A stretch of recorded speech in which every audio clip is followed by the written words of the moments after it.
ერთიანი ნეიტრალური საქართველო განცხადებას ავრცელებს. განცხადებაში საუბარია პარლამენტის საგამოძიებო კომისიის საქმიანობასთან დაკავშირებით. სააკაშვილის რეჟიმის ფსევდოოპოზიციური დაჯგუფების წარმომადგენელმა შემდეგი რამ თქვა. ჩვენი ქვეყნის დამოუკიდებლობის ისტორიაში იყო მომენტები, როდესაც ერთად იდგა, ერთიანი იყო ქართული საზოგადოება. ერთ-ერთი ასეთი ბოლო დღე იყო 2008 წლის 8 აგვისტო, როდესაც ყველა ოპოზიციურმა პარტიამ ერთხმად ერთად გააკეთა განცხადება. ზუსტად ანალოგიური განცხადება აქვს გაკეთებული 2008 წლის ომის შემდეგ მის ქმარს, ასევე სტაჟიან აგენტს დავით უსუფაშვილს. ასეთ მძიმე ვითარებაში ჩვენი ვალია, რომ ვიყოთ მოწოდების სიმაღლეზე და სახელმწიფო ინტერესების დასაცავად ყველა პოზიცია და ოპოზიცია ერთად ვიყოთ.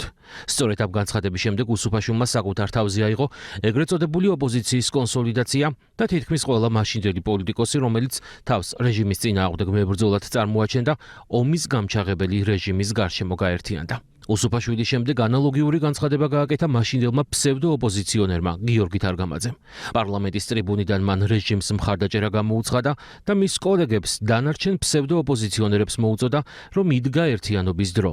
სხვათა შორის ეს ის თარგამაძეა, რომელმაც ომიდან რამდენიმე თვეში ოპოზიციონერის მანტიაში გახვეულმა მოღალატეობრივ რეზოლუციას მხარი დაუჭირა. საერთაშორისო დოკუმენტებში სააკაშვილის რეჟიმის მხრიდან ომის დაწყება დაადასტურა, დოკუმენტს ხელი მოაწერა და ქართველი ჯარისკაცები სამხედრო დანაშაულის გასამართლებისთვის გაწირა.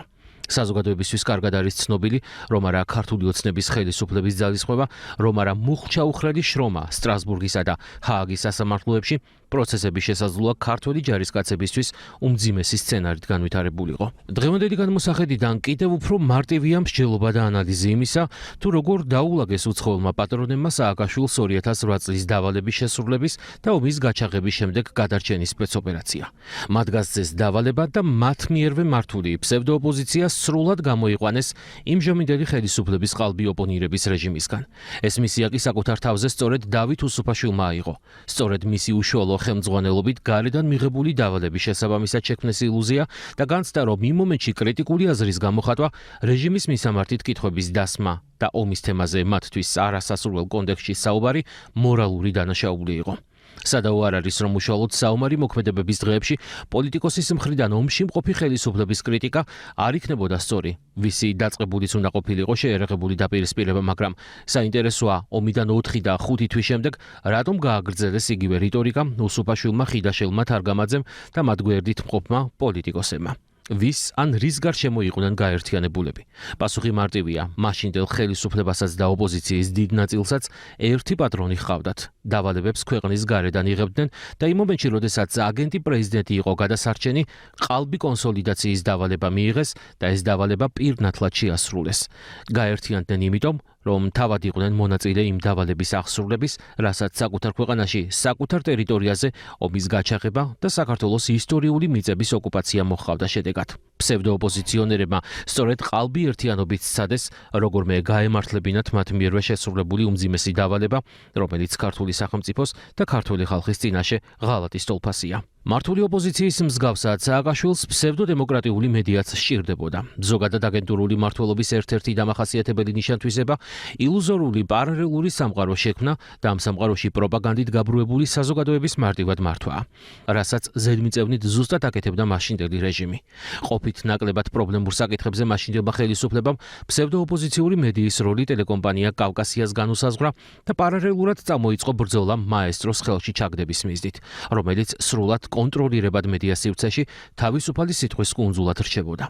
გარკვეულ ეტაპზე რეჟიმის სატელიტების მეშვეობით მოახერხეს მაესტროზე გავლენის მოპოვება და მას კავკასიის მსგავსად იყენებდნენ წარმოსახვითი განცდის შესაქმნელად, რომ თითქოს ქვეყანაში არსებობდა კრიტიკული მედია და შესაბამისად ისმოდა კრიტიკული აზრი. აი მაშინ, როდესაც დადგა მომენტი და სააკაშვილს რეალურად დაუპირისპირდა მისი ყოფილი თანაგუნდელი ნინო ბურჯანაძე, რომელიც იმ მომენტში არ განეკუთვნებოდა სააკაშვილის პატრონების მართულ პოლიტიკურ ელიტას და არ იჯდა უცხოეთში დაწერილ სცენარში, მას სწორედ ეგრეთ წოდებული კრიტიკული ტელეკომპანია კომპანია კავკასია და ნაწილობრივ კონტროლირებული მაესტრო დაუპირისპირეს.